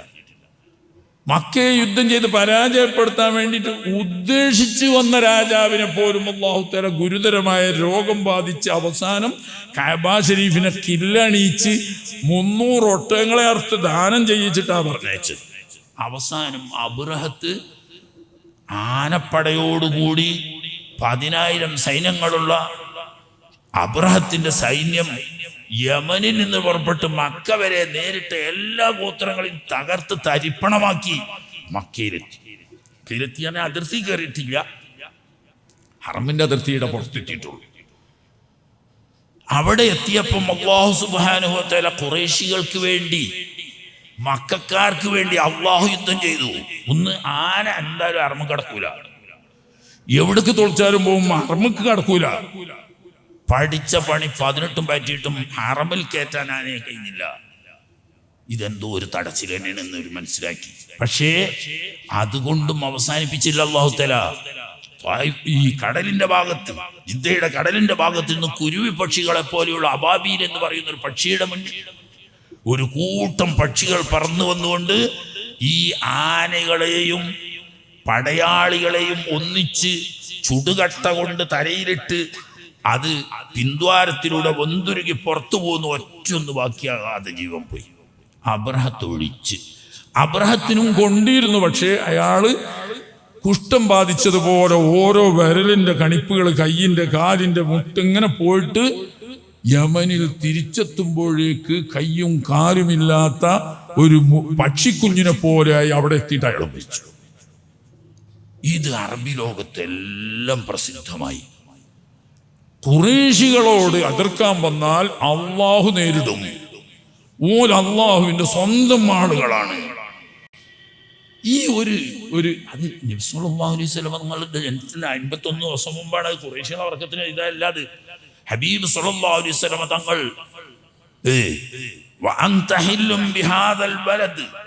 ഈ നാട്ടിൽ അങ്ങ് ഹുലൂൽ ചെയ്യുന്നു എന്നത് കൊണ്ടാണ്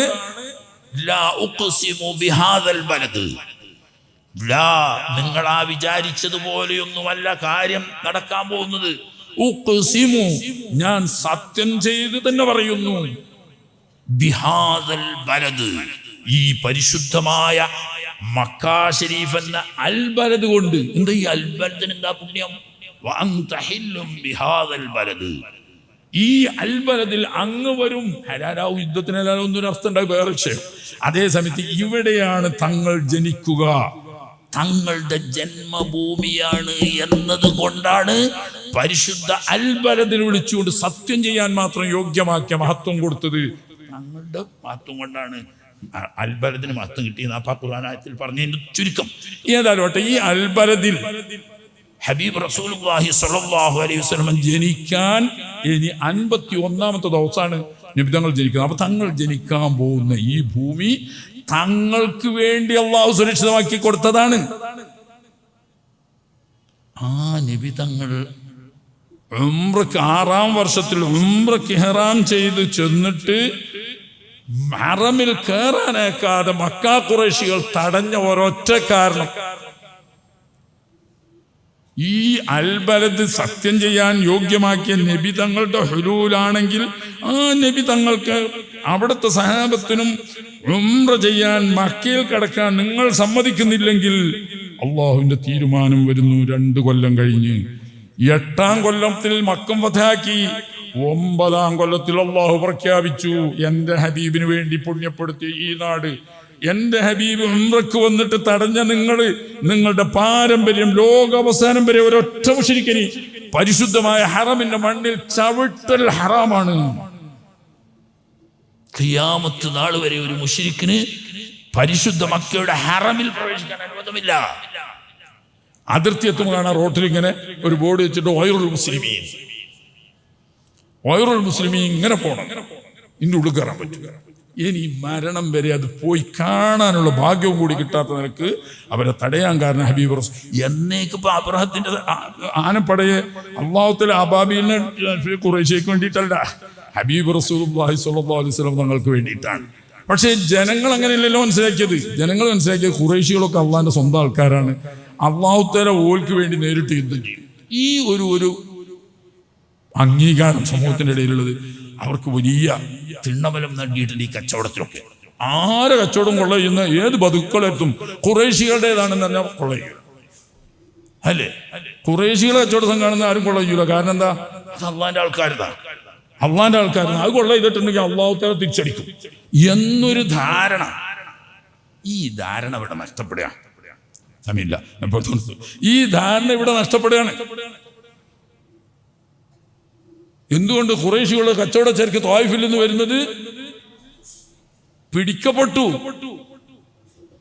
ഇത് 1-2 സംഭവം ഇതുപോലെ ആവർത്തിച്ചാൽ ഖുറൈശികൾക്ക് ഒരു ചുക്കുമില്ല, നമ്മളെപ്പോലത്തെ ഒരു സാധാരണ കൂട്ടർ തന്നെയാണ് ഖുറൈശികൾ എന്നൊരു ധാരണ വരും.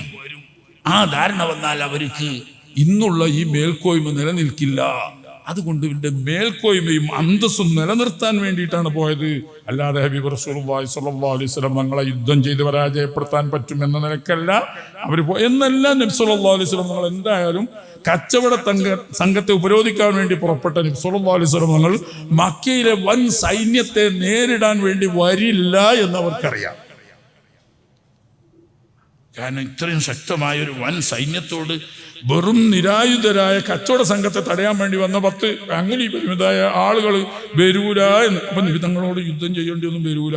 നമ്മളെ നഷ്ടപ്പെട്ടു പോയ പ്രതാപവും നമ്മുടെ പ്രശസ്തിയും മറ്റു ജനങ്ങൾക്കിടയിലുള്ള അംഗീകാരവും നിലനിർത്താൻ വേണ്ടിയിട്ട് എന്ന ഉദ്ദേശത്തോടു കൂടി അഹങ്കാരം നിലനിർത്താനും മേൽക്കോയ്മ നിലനിർത്താനും വേണ്ടിയിട്ട് പുറപ്പെട്ട ഈ സംഘത്തിന് തുടർച്ചയായ തിരിച്ചടി ഉണ്ടായി. ഇവിടെ നിന്ന് തന്നെ ചോദിച്ചു എന്തിനാ പോണത്. ഇവര് വന്നിട്ട് ചോദിച്ചു, ആര്? ബനു സൂറക്കാർ, ആമിനാവിന്റെ കുടുംബക്കാർ, എന്തിനാ ഞങ്ങൾ പോകുന്നത്? നമ്മളെ മംഗളവാനല്ലേ, നമ്മൾ കുഴപ്പമുണ്ടോ? ഒന്നുമില്ല. നമ്മൾക്ക് വല്ലതും തരാനുണ്ടോ? ഇല്ല. നമ്മളാരെയും ആക്രമിച്ചണോ? ഇല്ല. സാമ്പത്തികമായ ബാധ്യതയുണ്ടോ? ഒന്നുമില്ല. നമ്മളെ സ്വത്തല്ലേ, കച്ചവടം, അതിനല്ലേ നമ്മൾ പോകുന്നത്. അത് രക്ഷപ്പെട്ടുണ്ടല്ലോ, പിന്നെന്തിനാ പോണു?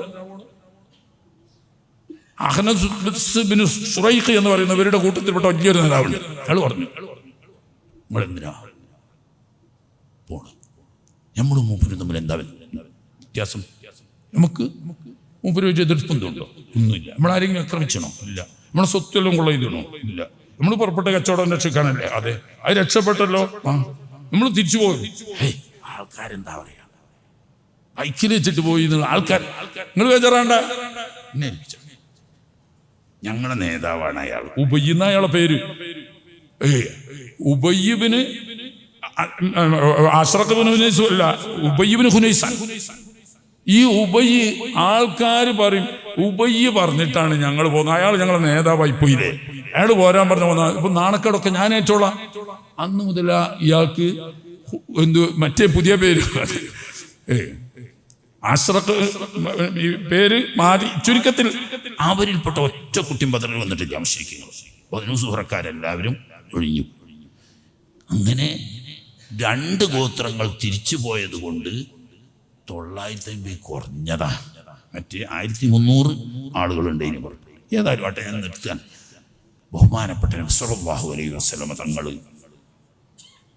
അല്ലാഹു സുബ്ഹാനഹു വ തആല ഈ 2 സൈന്യത്തെ എനിക്കല്ലാഹു വഅദ ചെയ്തിരിക്കുന്നു എന്നും വാലിമീങ്ങളുടെ നേതാക്കന്മാരും അഹങ്കാരികളുമായ ആളുകളെ പാഠം പഠിപ്പിക്കാനുള്ള സന്ദർഭം അല്ലാഹു നമ്മുടെ മുന്നിൽ തന്നതാണെന്നും അതുകൊണ്ട് ഈ തീരുമാനം നിങ്ങൾ അംഗീകരിക്കുന്നോ ഇല്ലേ? ചിലപ്പം സാധാരണക്കാരായ ചില സഹാബത്തൊക്കെ എന്തു പറഞ്ഞു, നമുക്ക് ആരോട് യുദ്ധം ചെയ്യുന്നതിന് കേടൊന്നുമില്ല, എതിരുമില്ല. നബി സല്ലല്ലാഹു അലൈഹി വസല്ലം തങ്ങൾ പറയുന്ന ഏത് ധർമ്മസമരത്തിനും എവിടെയും ഞങ്ങൾ സന്നദ്ധരാണ്. പക്ഷെ നമ്മൾ ഇറങ്ങിയത് ഇങ്ങനെയാണല്ലോ, കച്ചവട സംഘത്തെ പിടികൂടാനും വേണ്ടിയിട്ടും അതിലൂടെ അവരുടെ രാജ്യരക്ഷാ ഫണ്ട് കൊഴുപ്പിക്കണ്ട എന്ന് വെച്ചിട്ടുമാണല്ലോ നമ്മൾ ഇറങ്ങിയത്. ഏതായാലും അവസാനത്തിൽ എല്ലാ അഭിപ്രായ വ്യത്യാസങ്ങളും ചുരുക്കം എല്ലാ അഭിപ്രായ വ്യത്യാസങ്ങളും മാറ്റിവെച്ച് ഒറ്റൊരു ലക്ഷ്യത്തിൽ. അള്ളാഹു എന്ത് കൽപ്പിക്കുന്നു, ഹബീബ് അഷ്റഫുൽ ഖൽഖ് സല്ലല്ലാഹു അലൈഹി വസല്ലം തങ്ങൾ നമ്മളോട് എന്ത് താല്പര്യപ്പെടുന്നു അത് ഹഖായിരിക്കും, അതിന് അന്തിമമായ വിജയമുണ്ടായിരിക്കും. അതിനാണ് അള്ളാഹുവിന്റെ സഹായം ഉണ്ടാവുക. അതുകൊണ്ട് ഇവിടെ നമ്മുടെ കയ്യിൽ വാളില്ല, പരിചയില്ല, മറ്റ് ആയുധങ്ങളില്ല, കുതിരയില്ല, മറ്റ് യുദ്ധത്തിന് വേണ്ട സജ്ജീകരണങ്ങളൊന്നുമില്ല. പ്രശ്നമില്ല. ഇതെല്ലാം അറിയുന്ന, ഇതെല്ലാം സൃഷ്ടിച്ചു പോറ്റുന്ന ഹല്ലാഖും അല്ലാമുൽ ഗുയൂബായ അള്ളല്ലേ പറയണത്. അള്ളാഹ്ക്കറിയില്ലേ? ഞങ്ങൾക്കൊന്നും പറയാനില്ല. എവിടേക്കും പോന്നോളൂ, എവിടേക്കും വിളിച്ചോളൂ. ബിർക്കുൽ ഗമാദി എന്ന് പറയുന്ന യമനിന്റെ ഭാഗത്തുള്ള വളരെ പ്രയാസകരമായ പാറക്കെട്ടുകൾ നിറഞ്ഞ ഒരു പ്രദേശം, അവിടേക്ക് വിളിച്ചാലും വരും ഞങ്ങൾ. വേണ്ട, തൊട്ടടുത്ത് കിടക്കുന്ന ഈ ചെങ്കടലിലേക്ക് ഹബീബ് സല്ലല്ലാഹു അലൈഹി വസല്ലം തങ്ങൾ അങ്ങോട്ട് ഇറങ്ങുകയാണെങ്കിൽ ഞങ്ങളിൽപ്പെട്ട ഒരു കുട്ടി പോലും പിന്നില്ല. ആ കടലിൽ ഞങ്ങൾ തങ്ങളുടെ പിന്നിലിറങ്ങും. എന്തിനും ഞങ്ങൾ സന്നദ്ധരാണ്. അള്ളാഹുവിന്റെ കൽപ്പന പ്രകാരം ഹബീബ് റസൂലുള്ളാഹി സ്വല്ലല്ലാഹു അലൈഹി വസല്ലം തങ്ങൾ താല്പര്യം എന്തോ ആ താല്പര്യത്തിന്റെ അവിടെ ഞങ്ങൾ അവസാനത്തെ വ്യക്തി വരെ ഉണ്ടായിരിക്കും. അതിൽ ഞങ്ങൾക്ക് ആയുധം പ്രശ്നമില്ല, അതിൽ ഞങ്ങൾക്ക് സൈനിക ബലം പ്രശ്നമില്ല, മറ്റ് ഭൗതികമായ യാതൊരു ശക്തിക്കുറവും അതിൽ പ്രശ്നമില്ല. അവർക്കത് പ്രശ്നമില്ല എന്ന് പറഞ്ഞ പ്രശ്നമല്ലായിരുന്നു.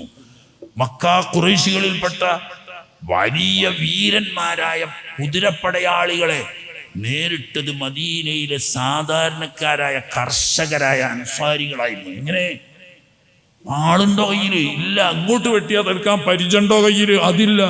വാഹനണ്ടോ? ഇല്ല, ഒന്നുമില്ല. വെറും കാലാൾപ്പടക്കാരൻ കാലുമ്പ നടന്നു വന്നിട്ട് കുതിരപ്പടയാളിയുടെ സമീപത്തെത്തുമ്പോൾ ഒറ്റ തുള്ളലിന് ഈ കുതിരയുടെ പിന്നിൽ, ഇവനിരിക്കുന്നതിന് പിന്നിലെത്തി ഇരുന്ന് രണ്ട് കൈയും കൂട്ടി ബാക്കുകൾ പിടിച്ചിട്ട് ഇവന്റെ കയ്യിലുള്ള വാൾ വാങ്ങി അവനെ ശരിപ്പെടുത്തി ആ കുതിരപ്പുറത്ത് അടുത്ത യുദ്ധത്തിന് പോയി. ഇവർക്ക് ആയുധത്തിന്റെ കുറവൊന്നും ഒരു പ്രശ്നമില്ലായിരുന്നു. അള്ളാഹുവിൽ തവക്കലാക്കിയ ശരിക്കും അള്ളാഹുവിലാണ് തവക്കുലാക്കിയാൽ അള്ളാഹു അവന്റെ കാര്യം മതിയാക്കി കൊടുക്കും.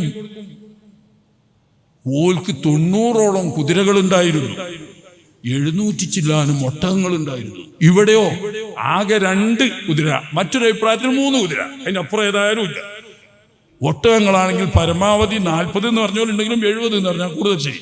70 ഒട്ടകവും വെറും 3 കുതിരയും ഉള്ളവർക്ക് മറ്റോടത്ത് 90 കുതിരയും 700 ഒട്ടകവുമുള്ളവരെ മണിക്കൂറുകൾ കൊണ്ട് മലർത്തിയടിച്ച് ഈ ഒട്ടകങ്ങളും ഈ കുതിരകളും ബഹുമാനപ്പെട്ട സഹാബത്തിന്റെ കയ്യിൽ വന്നു.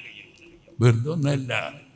ഹബീബ് റസൂലുള്ളാഹി സ്വല്ലല്ലാഹു അലൈഹി വസല്ലം തങ്ങൾ സഫ്രാനിൽ വെച്ച് എന്റെ മുമ്പ് ദുആ ചെയ്യുമ്പോൾ ഇങ്ങനെ പരിശോധിച്ച് നോക്കുമ്പോൾ അവരുടെ ദാരിദ്ര്യവും കഷ്ടപ്പാടും വിഷമവും ഒക്കെ കണ്ടപ്പോൾ ഒറ്റ ദുആ, പഠിച്ചവനെ എന്റെ സഹാബാക്കൾ വിശപ്പടക്കാൻ ഭക്ഷണത്തിന് പോലും പ്രയാസപ്പെടുന്നവരാണ്. അവരുടെ വിശപ്പ് നീ അടക്കി കൊടുക്കണം. പഠിച്ചവനെ യാത്ര ചെയ്യാൻ പോലും വാഹനമില്ലാത്തവരാണ്. അവർക്ക് നീ വാഹനം കൊടുത്ത് സഹായിക്കണം. ഉടുതുണിക്ക് മറുതുണിയില്ലാത്ത മിസ്കീന്മാരാണ്, അവരെ നീ സഹായിച്ച് ഐശ്വര്യം കൊടുക്കണം. ഈ ദുആ ചെയ്തുകൊണ്ടാവുന്നു.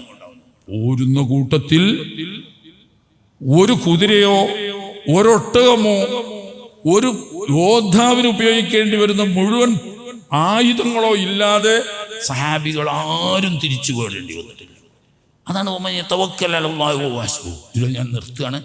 അല്ലാഹു സുബ്ഹാനഹു വ തആലയുടെ ദീനിന് അല്ലാഹ് കൽപ്പിച്ചതിന് വഴിപ്പെട്ടുകൊണ്ട് ഞാൻ സേവനം ചെയ്യുന്നു എന്ന ഇഖ്ലാസുള്ള നിയ്യത്തോടുകൂടി നേതാവിനെ സമർപ്പണം ചെയ്ത് നേതാവിൻ്റെ വാക്ക് മുഖവിലക്കെടുത്ത് ഞാൻ ത്യാഗം ചെയ്യാൻ തയ്യാറായാൽ ഒരിക്കലും അല്ലാഹു തആല പരാജയപ്പെടുത്തില്ല.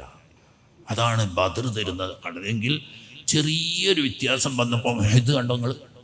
ബദറിനേക്കാൾ വലിയ വിജയം മെഹദിലായിരുന്നു ഉണ്ടായി.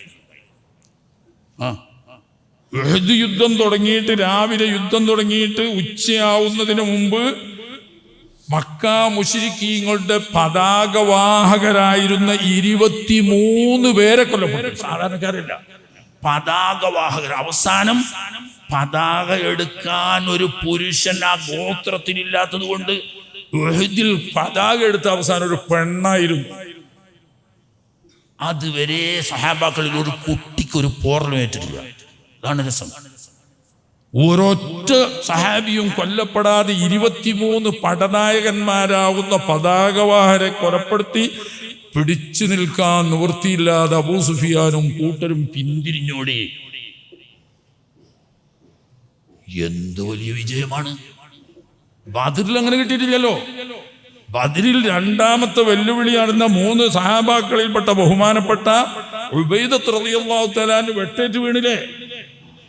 അതിന് മുമ്പ് ഇവർ 3 ആളല്ലേ ഒരു കൊല്ലപ്പെട്ടിട്ടുള്ളൂ, പിന്നെ ഒരു അസ്വദും.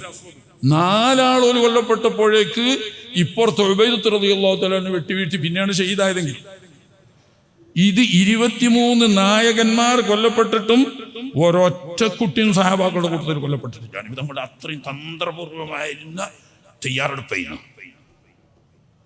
ആ തന്ത്രത്തിന് മുന്നിൽ അവർ പതറി പിന്തിരിഞ്ഞോടി, തടിയും കൊണ്ടോടി, യുദ്ധക്കളം വിട്ടു. എത്ര വലിയ വിജയ! ഒരു കുട്ടി പോലും കൊല്ലപ്പെടാതെ 3000 ആളുകളെ വന്നിന്, 1 2 ഒന്നല്ല, 3000 ആളുകളെ ഓടിയിട്ടാണ് അബൂ സുഫിയാൻ വന്നിരുന്നത്. മുഴുവൻ തടിയും കൊണ്ട് ഓടിപ്പോയില്ല. പക്ഷേ നബി സല്ലല്ലാഹു അലൈഹി വസല്ലം തങ്ങളൊരു നിർദ്ദേശം കൊടുത്തിരുന്നു. 50 അമ്പെയ്ത്തുകാർ, അബ്ദുല്ലാഹി ഇബ്നു ജുബൈർ റളിയല്ലാഹു അൻഹുവിന്റെ നേതൃത്വത്തിൽ അമ്പെയ്ത്തുകാരായ വിദഗ്ധരായ 50 ആളുകളെ ഈ മലന്റെ മുകളിൽ നിർത്തിയിട്ട് അപ്പുറത്ത് കൂടെ കുതിരപ്പട വരും. ചില്ലറക്കാരല്ല. ഖാലിദ് ബിൻ വലീദ് റളിയല്ലാഹു അൻഹുവിന്റെ നേതൃത്വത്തിൽ 100 കുതിരയും ബഹുമാനപ്പെട്ട അംർ ബിൻ ആസ് റളിയല്ലാഹു അൻഹുവിന്റെ നേതൃത്വത്തിൽ 100 ഉൾക്കൊള്ളുന്ന 200 കുതിരപ്പടയാളികളാണ് അപ്പുറത്ത് കാവലുള്ളത്. ഒരു യുദ്ധക്കണക്ക് വന്നിട്ടില്ല.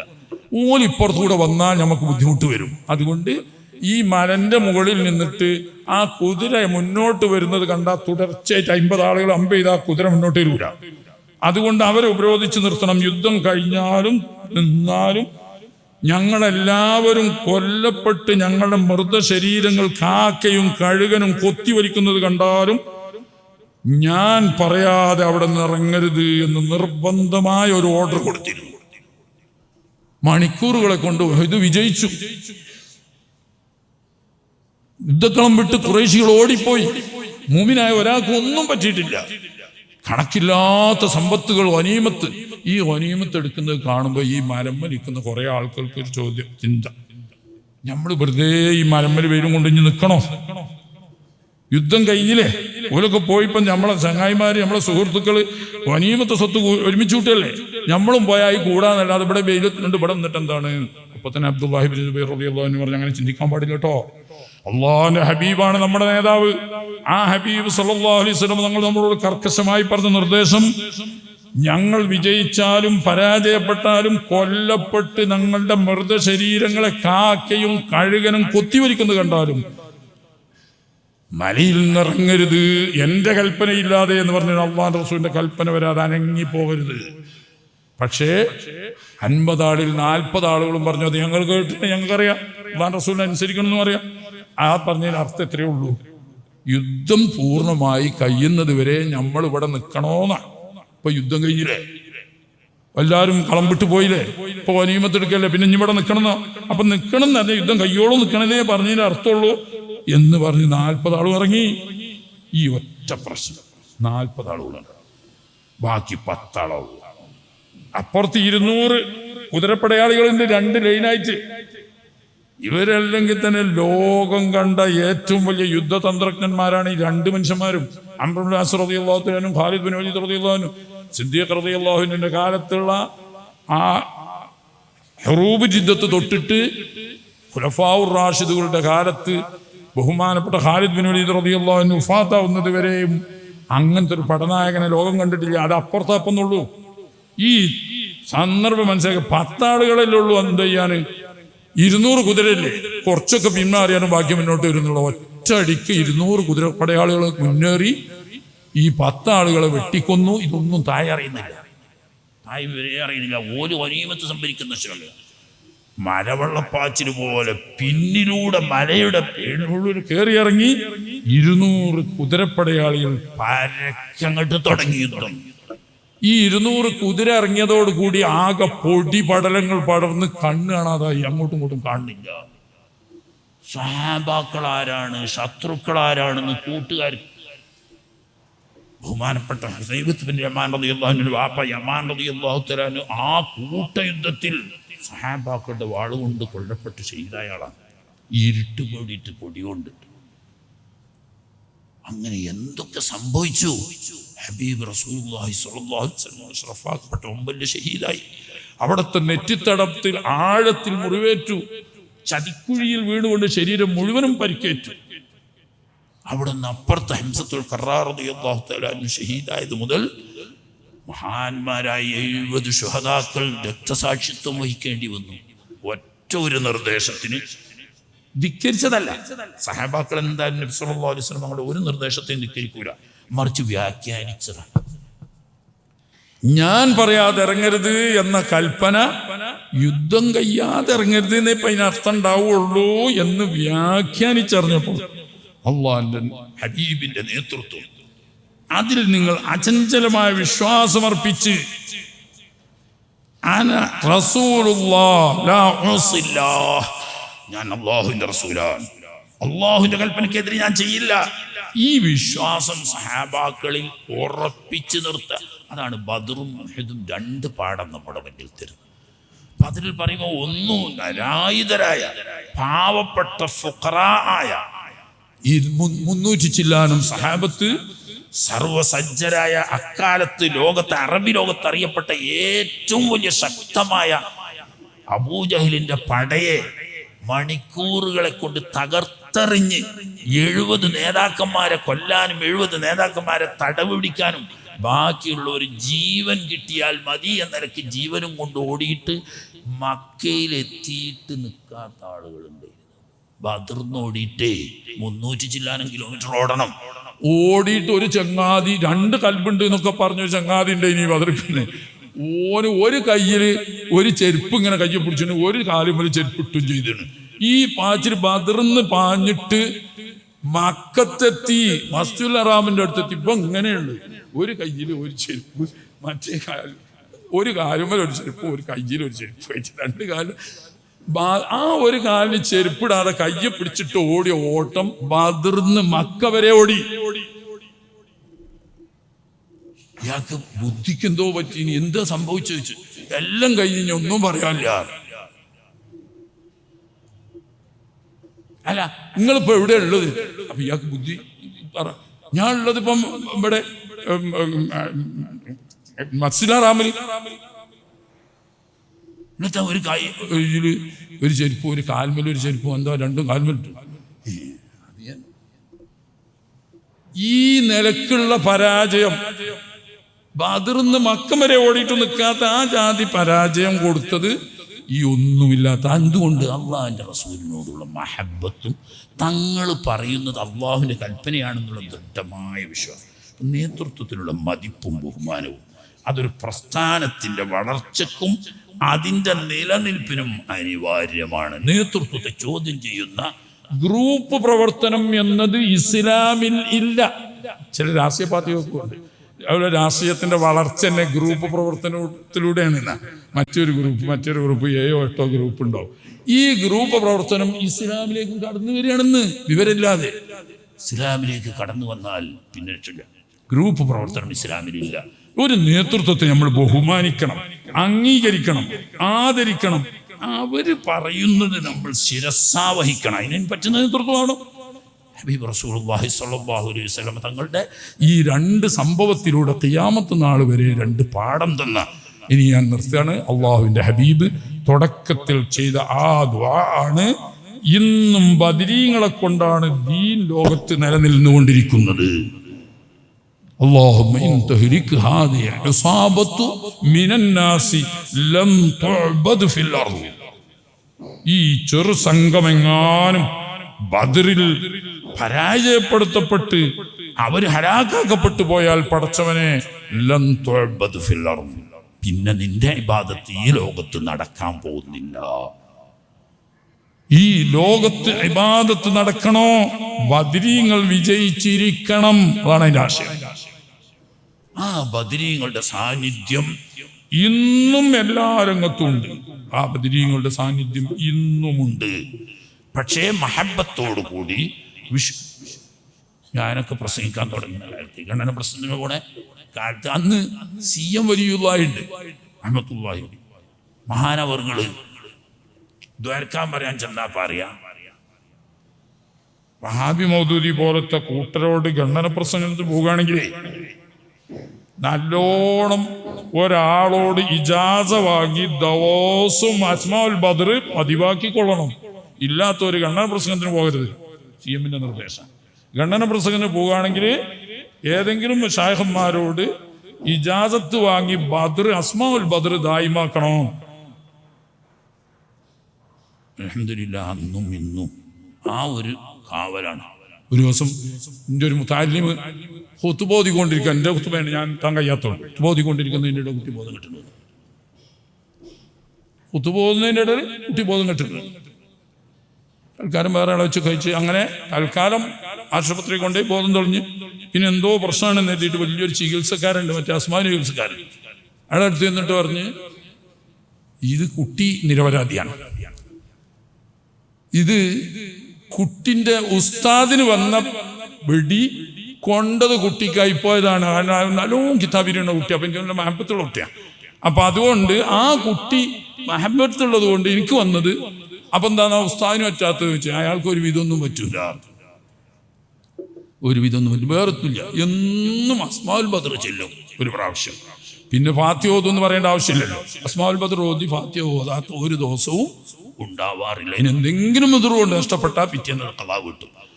ഇത് CMന്റെ നിർദ്ദേശം. ഗണന പ്രസംഗത്തിനായപ്പോൾ കളതരീക്കത്തോരോടായാലും വേണ്ടിയില്ല, അല്ല വഹാബി മൗദൂദി ഷീഈ തുടങ്ങിയ ഏത് വിരുദ്ധ പ്രസ്ഥാനക്കാരാണ് അവരുടെ മുഖ്യ ആയുധം മഹാനവറുകൾ പറഞ്ഞവർ സെഹർ ചെയ്ത് കൊല്ലുന്ന.